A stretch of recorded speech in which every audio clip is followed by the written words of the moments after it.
It's great for me to welcome today back from US a valuable member of our advisory board and a valuable member of Russian and CIS market, Tatiana Veller. Tatiana Veller is currently head of the hospitality and hotel group sector of Johnson & LaSalle for Russia and CIS. Let me pass this forward to Tatiana now. We will conduct this session in English, so if there are any Russian speakers in the audience, please grab your headsets. Otherwise, I think everybody who I see around the room who managed to make it here this morning is probably an English speaker. I have with me on the panel the experts on Georgian hotel industry and people who definitely have something to say about the market and who have a certain opinion and an experience in terms of hotel projects in that market. So the reason behind putting together a session on Georgia was the fact that, as we all know, there are not very many markets in the on the territory of Russia, CIS, former USSR, that attract steady interest of investors and hotel brands and that look interesting from various standpoints and that promise active development and returns. Can you guys hear me okay? Or should I bring this closer? This is better? We believe that Georgia is definitely one of them. We believe that there is a lot being done in terms of making it a more interesting tourist market as well as a more interesting destination for investments and for developing and growing international hotel brands.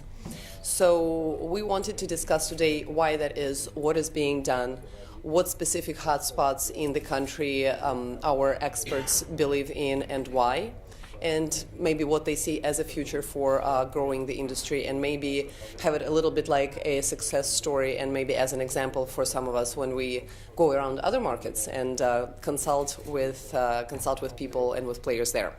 So without further delay, and sorry for us being delayed by 15 minutes, by the way, I introduce to you Darren Blanchard from Rezidor, Valeri Chekheria, who is working for a local Georgian group, Adjara Hospitality, and he has their hospitality projects, and Keti Mikashavidze, who works for Capital Group and is also a head of hospitality projects for Capital Group. Thank you, ladies and gentlemen. So I'd like to kick off with a general question. What do you think are some of the hotspots in for the development in the country, and what is being done in order to attract both tourist interest and investment interest there? So in any order.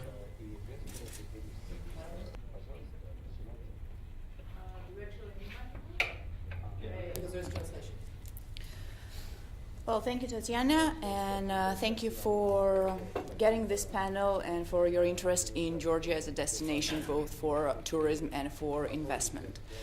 When speaking about Georgia, usually we all mean either Tbilisi or Batumi as hospitality destination. Recently, Keti, as Eastern Georgia, has been also booming with various hospitality projects, which is amazing. But from the analysis which we did in our company and which we formulated a strategy based on, we decided that Batumi and Tbilisi are fantastic markets, but there are also many other destinations that are underdeveloped and that really needs to be developed in sense of infrastructure and hospitality. There will be a fantastic example of Hasbegi Hotel, Rooms Hotel, which basically created the destination for tourism. So yes, there are different hotspots in Georgia which we believe in, both as a leisure destination, and I should mention in Georgia nowadays they count more than 1,000 different resort places, both mountain resorts and sea resorts, which have huge potential for development. Also, we believe in several business destinations that have been underestimated currently from a hospitality perspective. The market is currently looking into two main cities that has basically no hospitality projects with a big business interest. This is Poti, which is a port city, and Zugdidi, also Western Georgia, which nowadays experiences a large business inflow with no lodging facilities and any other infrastructure except lodging. So yeah, talking about the hotspots, I think those are the main ones. Thank you very much for your interest for that session. Thank you, Tatiana, that you're inviting us here to speak about the Georgia hotspots. I arrived in Moscow 2 days ago, and I met my friends that evening. So we went to the restaurant, and there were bunch of people, and all of them they were, "Oh, are you from Georgia? Do you know this brand, the Rooms Hotel?" And I said, yeah, of course we know the Rooms Hotel, because we created this brand, and it became so popular. And I was so happy to hear this. First of all, I want to start to mention in 2 words that the Georgia always been at some point the hotspot in terms of the tourism development, because of geographic location of the country, border with Armenia, Azerbaijan, and Turkey. And unfortunately, the conflict between these countries it brings the Georgia as an hub for all the international organizations to have the offices there in Georgia, and to cover all these regional offices afterwards. So also it's interesting as a MICE tourism destination on top of the points what the Keti mentioned. So it's developing as an MICE destination for sure. Batumi, Tbilisi, Keti, Kazbegi, because as a new destination.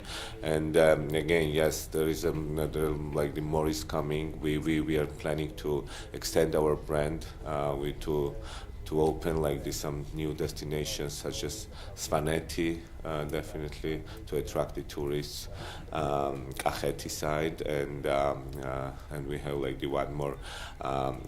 It's a small lake project in the east part of Georgia. So definitely there is lots of development going on, and lots of hotspots are taking for now. Thanks. Thank you. Our draw to Georgia initially was, of course, for the commercial focus on Tbilisi. 6 years ago, we opened the Radisson Iberia Hotel, which has been an extremely successful hotel, one of the most successful hotels that we have in this region, and it continues well. Following on with that, with the same partner, we developed the Radisson in Batumi 4 years ago, opened, and has reasonable performance since opening. Looking together with partners at the country, if we look at the whole region as a whole, where some countries, such as Ukraine or Kazakhstan, might have been more focused because of various reasons in those countries. Actually, Georgia became more of a hub for us. The draw it's a small country with great cultural tourism. Mentioned there the mountain resorts. There's also the spa resorts such as Pajormi.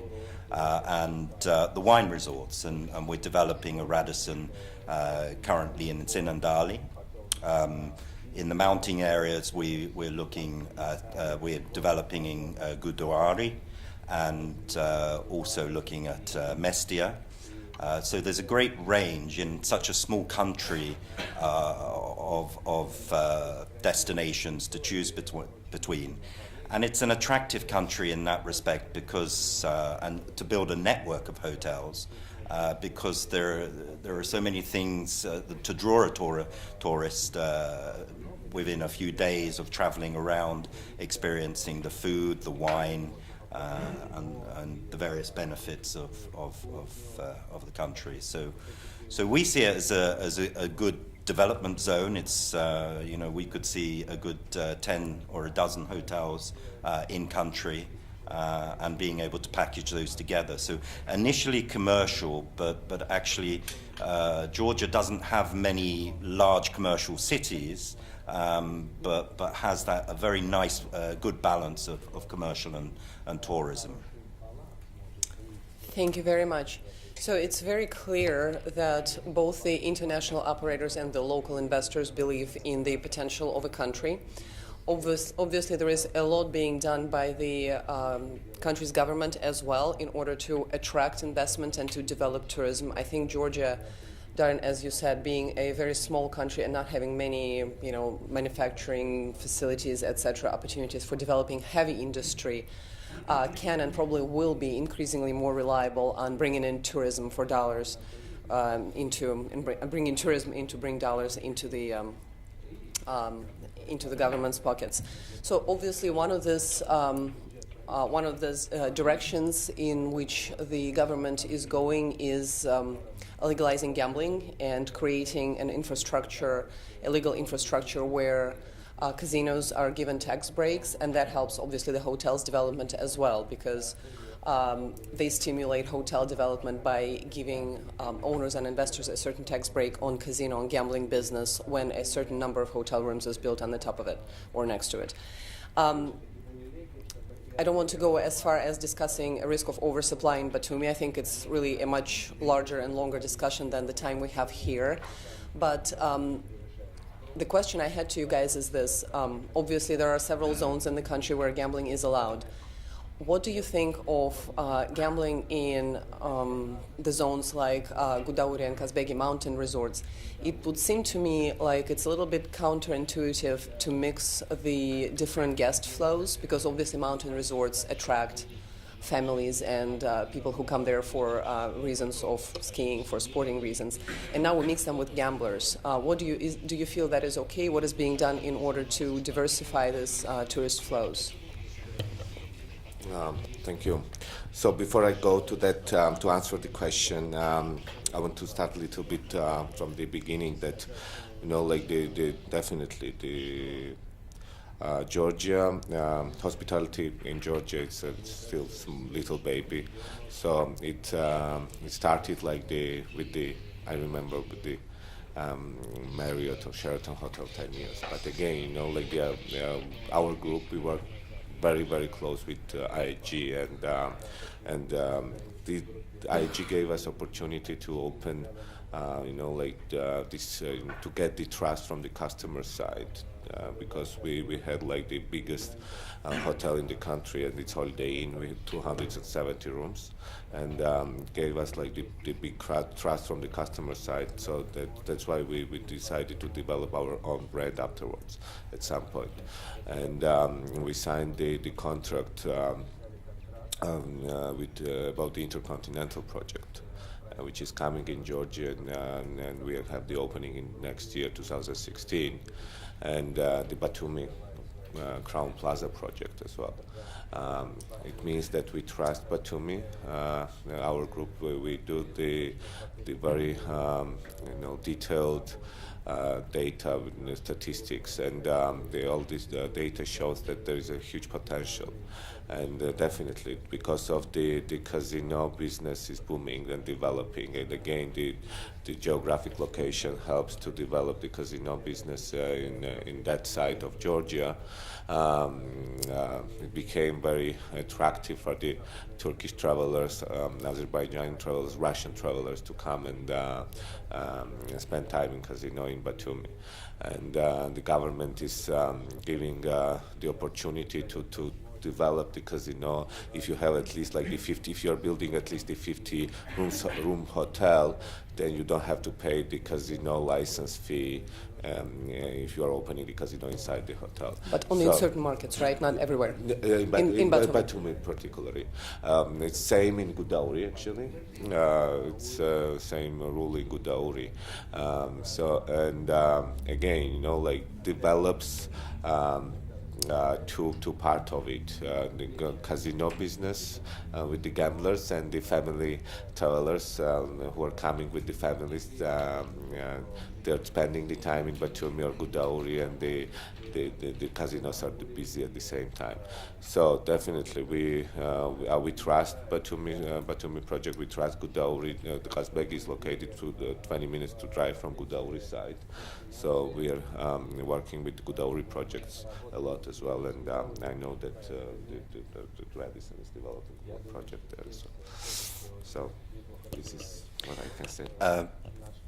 Of course, casinos is an important mix in making a project come together financially.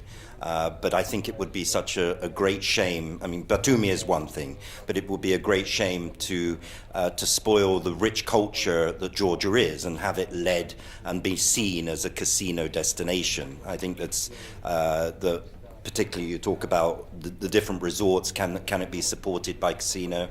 I think where it can stand independently, it should be. You know, to go to wine tasting or whatever and have casino next, I don't see it as a comfortable fit in many cases.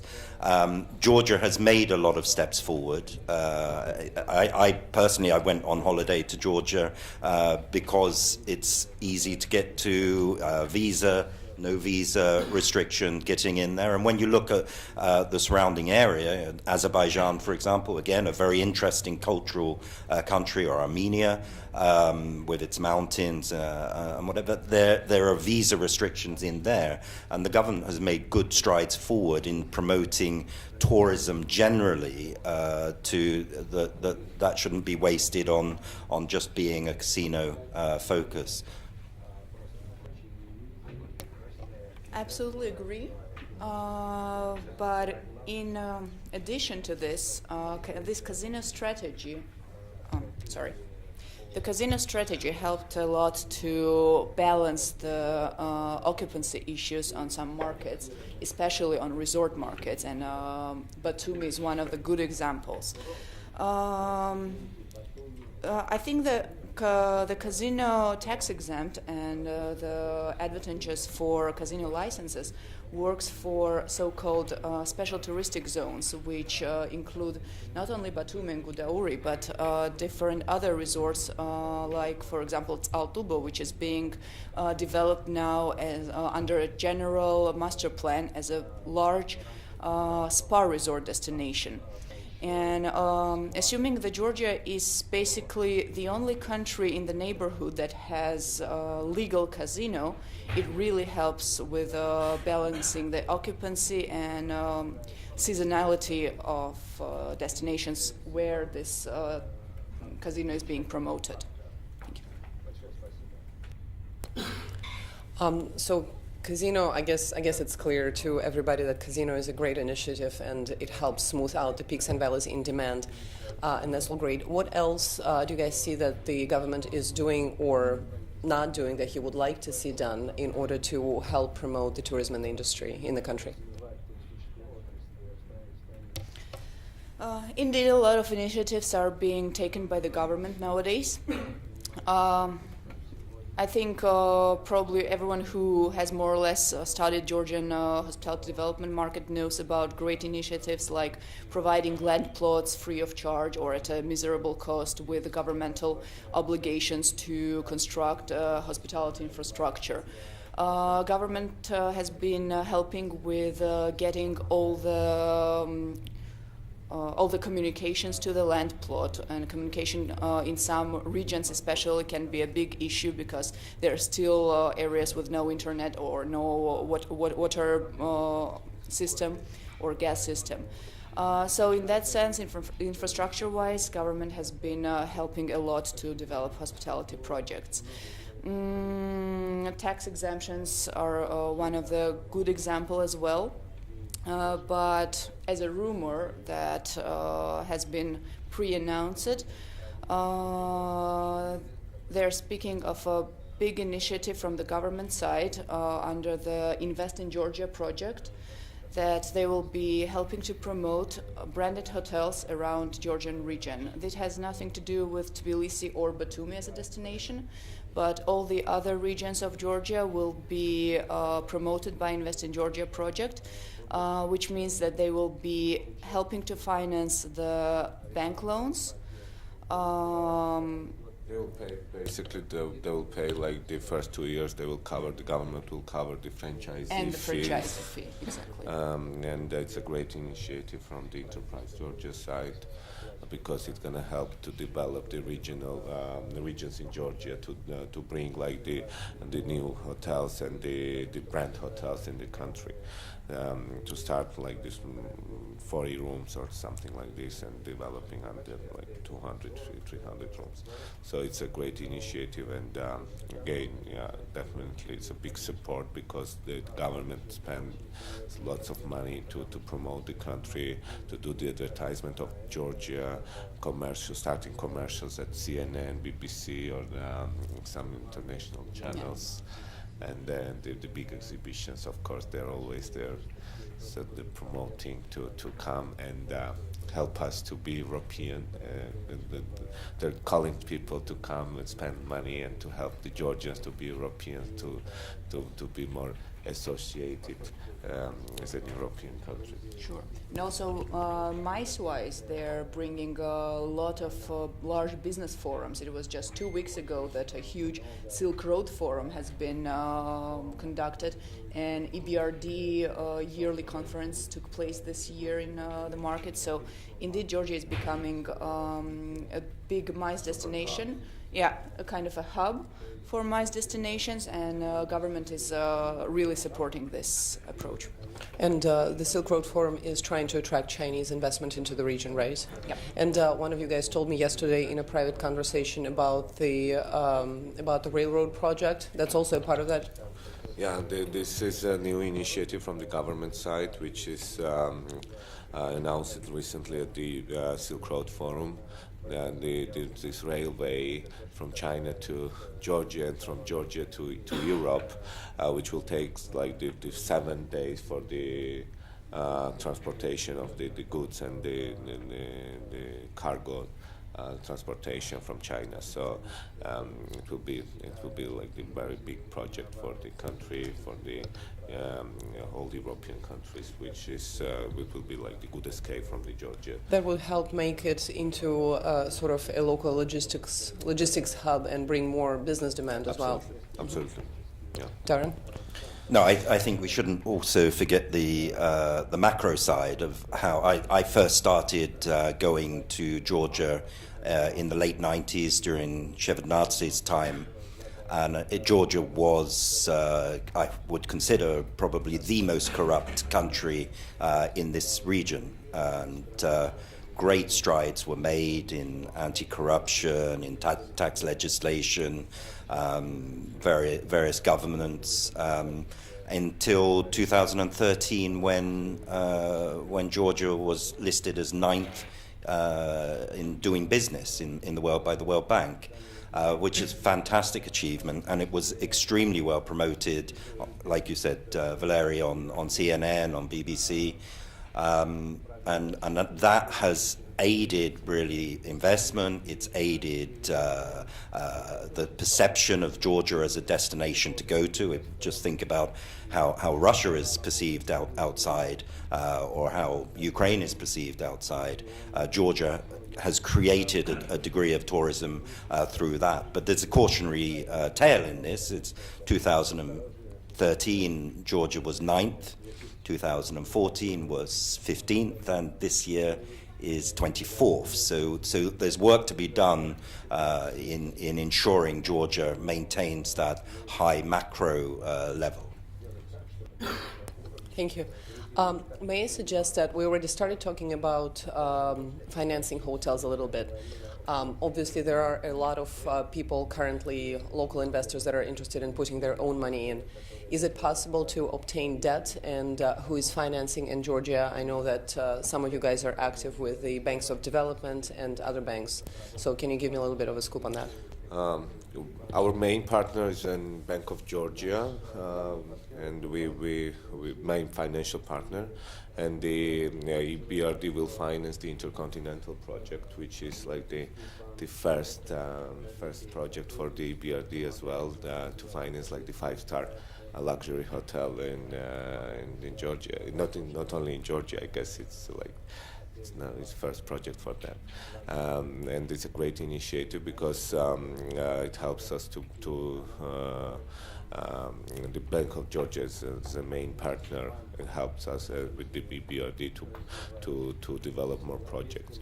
So also we see like lots of private investments are coming from China as well. They announced it like recently they're starting like 2-3 more projects in the country, and lots of Turkish investors are coming more to the western part of Georgia and Batumi side, but still. This is what we see like for now, and again the government Enterprise Georgia is helping to get. We have 2 foundations, governmental fund, and they're helping to get like the affordable loan for in terms of the hospitality development in the country. Maybe just to add to Valeri, because he covered pretty 99% of it, we've experienced working with the funds which Valeri mentioned. Those are 2 funds that are really interested in hospitality sector. One is governmental, the partnership fund, and the other is a private entity for a co-investment fund.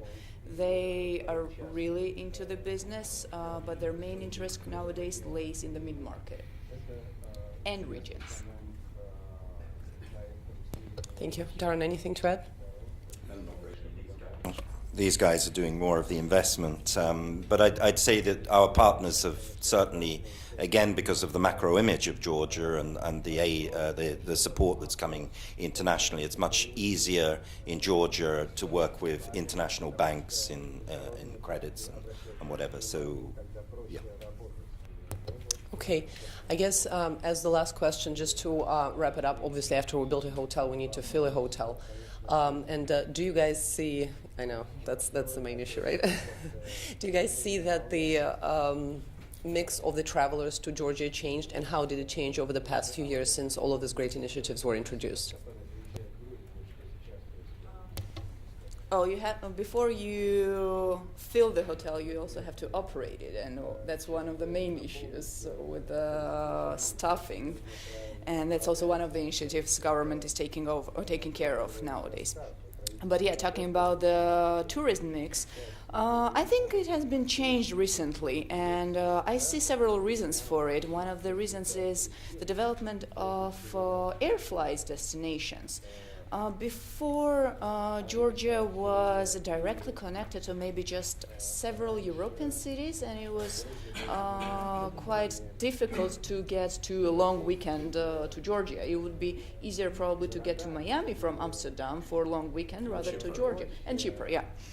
Nowadays, now that they introduced these low-cost flights from Central and Eastern Europe,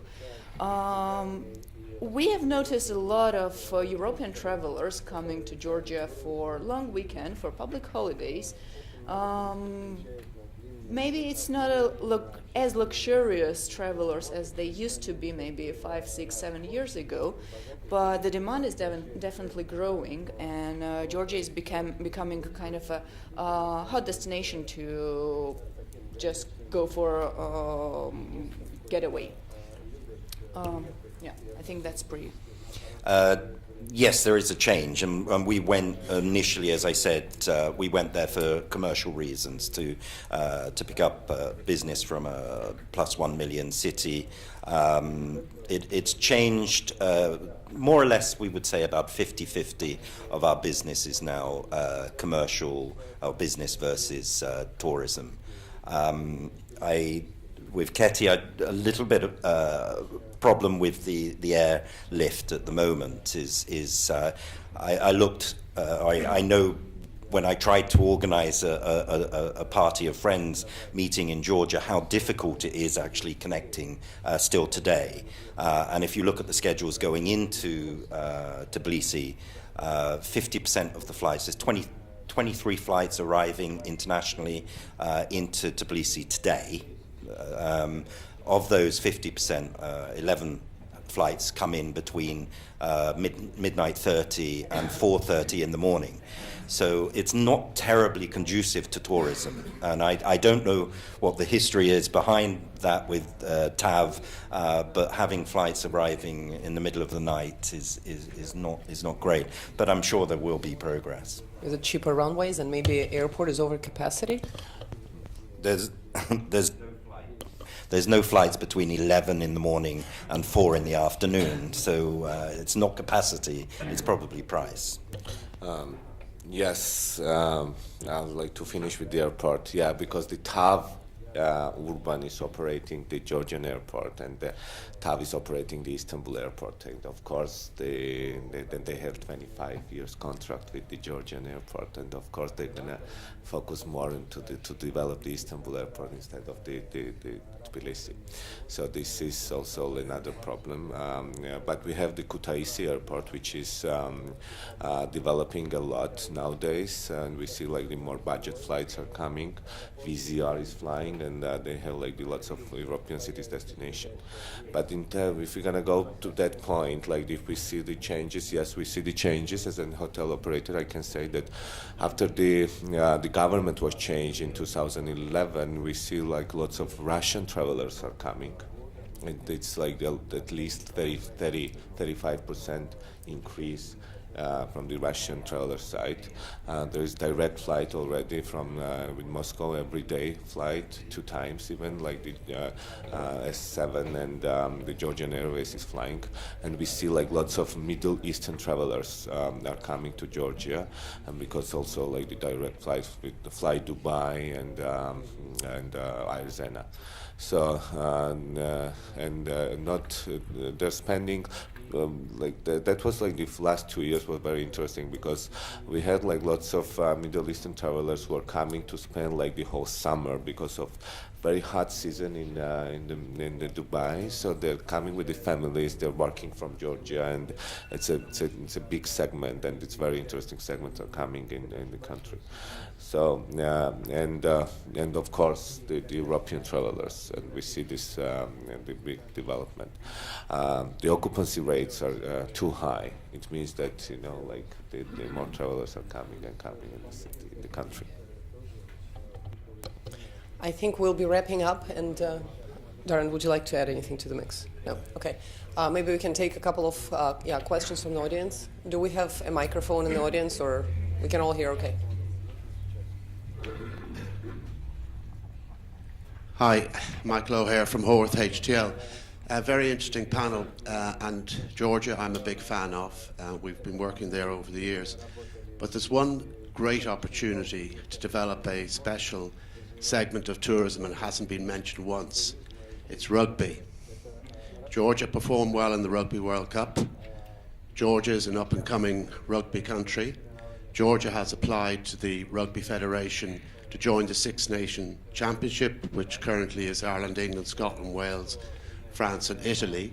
But together with Romania, they are trying to make it the 8 nations, which would give at least 3 to 4 home games every year. And I, as a travelling rugby fan, have had many weekends in Rome, Paris, etc., and people make a 2-3 day trip out of it. So I think this is an interesting one, and very much so Georgia should push for this, because eventually they will become as good as the rest of us. Just once they don't come better than Ireland, that's okay.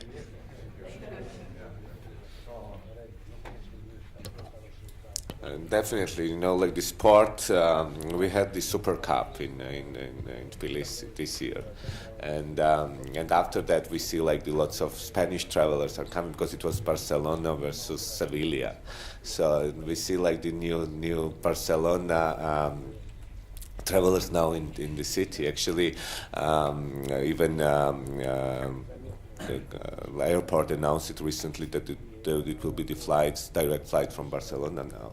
So that helps a lot, this sport development, and the Georgians are big fans of this Barcelona team, And after the Messi gave the interview, he said like, I saw that I was playing at home, you know. So that after that, you know, more Barcelona people are they decided to come. So we need this kind of promotions. The country needs. Thank you for the comment. Yes, certainly. Sport is something that promotes a country on a very different level and gets right into to people's consciousness. I'm a great fan of rugby. I was once at the Georgian Rugby Sevens tournament, in which Georgia won, by the way, many years ago, and I have a Georgian rugby shirt. So, no, sport would be a great way of promoting the country further. Thank you. Unless there are other questions from the audience, I think we will wrap up and we'll give way to the, I'm sure, the panel, which will be not any less interesting to the panel on Kazakhstan. Thank you all.